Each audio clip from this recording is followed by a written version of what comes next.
नमस्कार, कोळवन न्यूज सह्याद्रीमध्ये आपलं स्वागत आहे. जल जीवन मिशनच्या रखडलेल्या कामामुळे बोरगिरी गावातील गावकरी झाले त्रस्त. पाहूया ह्या बातमीचा ग्राउंड रिपोर्ट. आम्ही सर्व ग्रामस्थ बोरगिरी येथील गावामध्ये पाण्याच्या टाकीच्या समस्येसाठी एकत्र जमलेलो आहोत. खरं पाहता पुणे जिल्हा परिषद पुणे ग्रामीण पाणी पुरवठा विभाग जलजीवन मिशन अंतर्गत हे काम गेली 2 वर्षापासून चालू आहे. सद्यस्थितीचा विचार केला तर पूर्णतः काम थांबलेलं आहे. सर्व ग्रामस्थांची विनंती, कळकळीची विनंती आहे की जे काम आहे ते लवकर पूर्ण करून प्रत्येक घरापर्यंत पाणी पोचलं पाहिजे.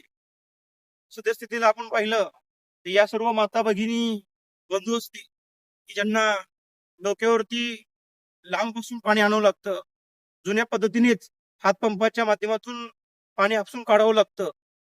मग अशा प्रकारच्या योजना या किती दिवस धुळखात पडणार आहेत, की पाणी मिळणार आहे की नाहीये.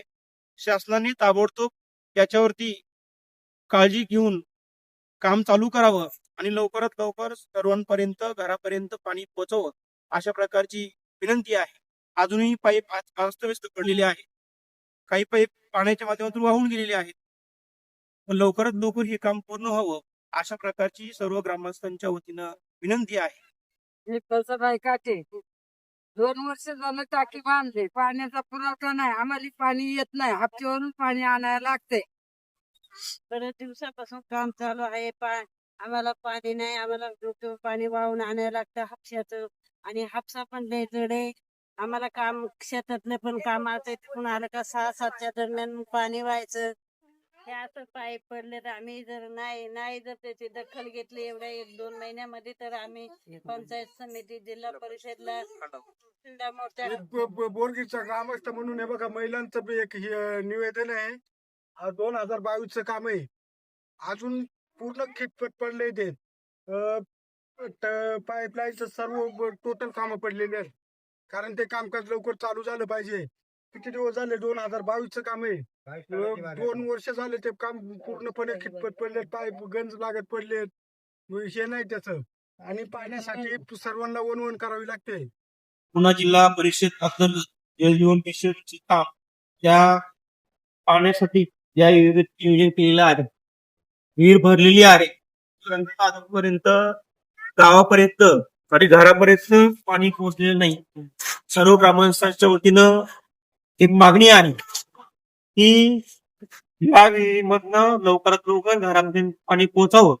त्याचबरोबर गेला तर आम्ही उभं राहिलेली जी जागा आहे याची लेवल आणि विहिरीच्या कठड्याची लेवल ही अतिशय खाली आहे. इथे जवळ शाळा आहे.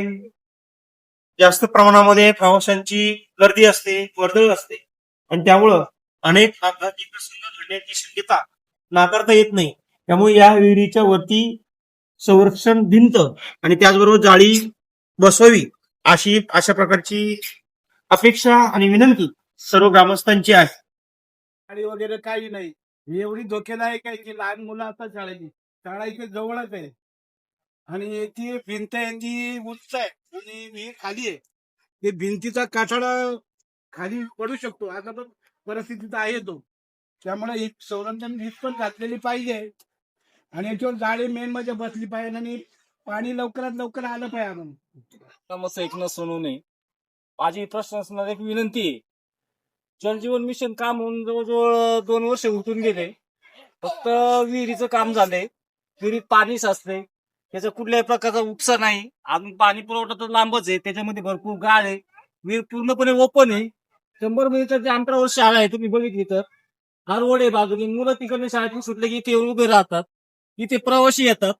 हातकाट्याची परिस्थिती आता जर पाहिली किंवा आज पडेल की उद्या पडेल अशी परिस्थिती आहे. याच्याकडे इकडे सगळ्यांचं दुर्लक्ष आहे. कुठल्याही प्रशासनाची व्यक्ती येत नाही, कुठल्याही जलजीवन मिशनचे अधिकारी येत नाही. फक्त नावाला त्यांनी काम केलंय आणि असंच पडलेले. माझी ग्रामस्थांकडून, आमच्या सर्व ग्रामस्थांकडून प्रशासनाला विनंती की लवकरात लवकर आम्हाला स्वच्छ पाणी, स्वच्छ आरोग्य मिळावं, यासाठी स्वच्छ पाण्याचा पाणी पुरवठा व्हावा आणि या विहिरीला तत्पर याच्यावर झाकण, जे लोखंडी पद्धतीची जाळी असते, संरक्षण भिंत, हे करण्यात यावं. एवढी मग बोरगी ग्रामस्थांना प्रशासनाला विनंती करतो. दर्जा असं वाटते त्यांचा हा जो कठार आहे आपण सध्या पडायच्या अवस्थेमध्ये हे जर एखादा प्रसंग घडला तर याची जबाबदारी शासनाने घ्यावी.